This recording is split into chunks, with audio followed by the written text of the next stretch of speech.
Hello guys, good morning. Dito tayo ngayon sa Liège. Liège. Ito yung ano nila, parang city nila dito sa Liège, Belgium.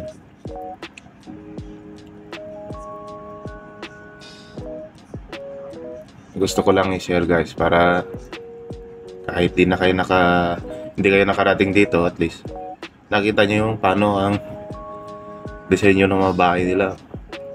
Pero ano dito, parang condo, parang ganun. Rent.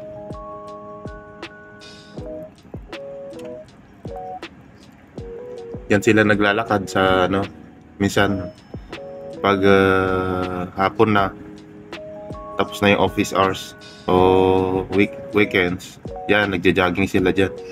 Daming nagja-jogging dyan. Kumbaga, health conscious sila dito.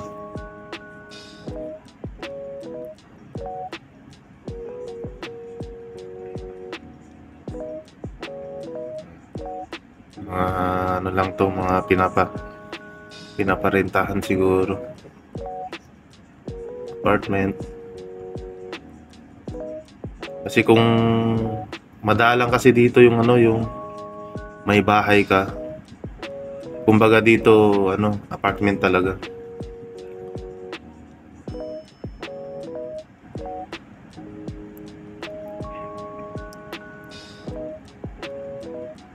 Ayun o, nagbabike sa ano, sa gilid. Parang bike light. Pero ginawa nila ng ano, ng paraan para may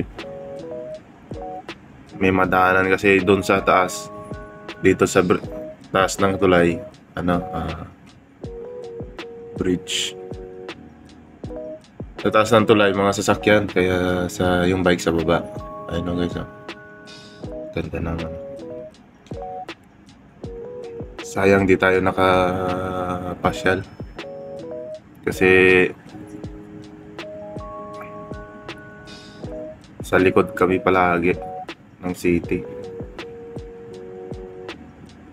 Ayan.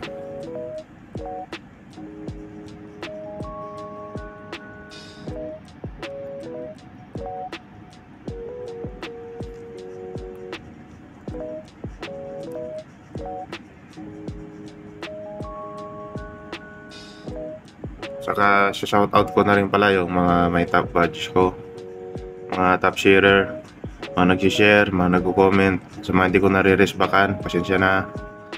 Saka sa nagla-like, nagko-comment, nag-view, non-followers, thank you. Saka ano, ay mahirap bunuin yung ano, 60 minutes. Unti-unti na ako nababawasan. Hinayaan ko na lang. At least naano ko yung mga lugar dito sa Europe. Magagandang lugar. Ayun guys, ang linaw ng ano, ng tubig, walang basura. Meron naman basura kaso mangilan-ilan. Sa ilog, yun, inaalagaan nila. Mga ano to, mga apartment o bahay yata, di ko na natin alam. Pero ang mostly dito ano, apartment lang sila. Umuupa lang. Malaki kasi yung ano dito, cost of living. Mataas.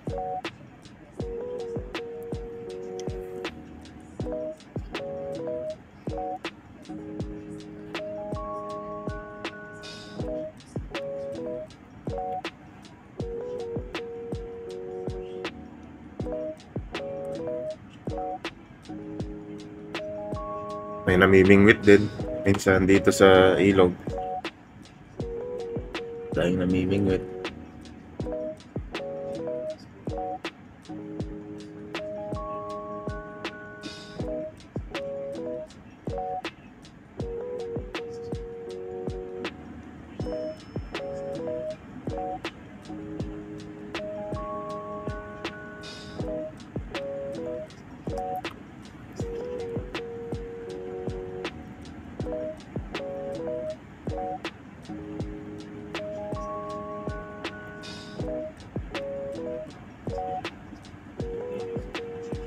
Ayun, may naglalakad kasama yung mga aso nila.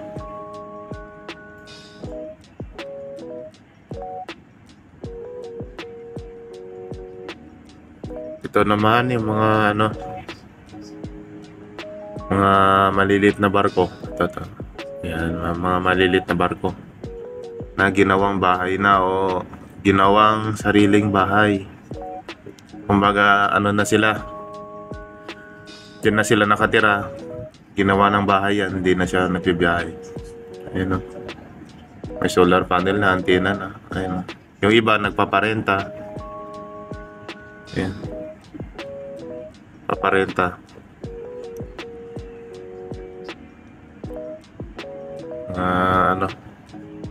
Ginawang bahay para di na sila umupa sa apartment, di na sila kumuha ng unit, di dyan na sila nakatira. Ayos na rin, no? Barko nyo, butas! May butas, guys, oh. Ayun, oh, ginawang bahay, oh. Mga lumang barko na ginagamit dito, ginawa ng bahay. Pero ang iba yata inuupahan, pwede mong upahan.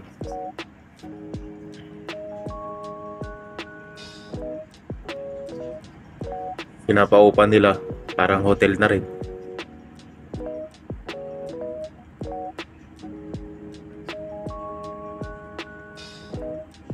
Maluwag yan sa loob, guys. Ayun, nakita niyo yung parang maliit lang yan. Kasi nakapasok na ako niyan eh. Kala nyo maliit lang yan sa loob. Di nyo sa loob talaga yung yung talagang sobrang laki.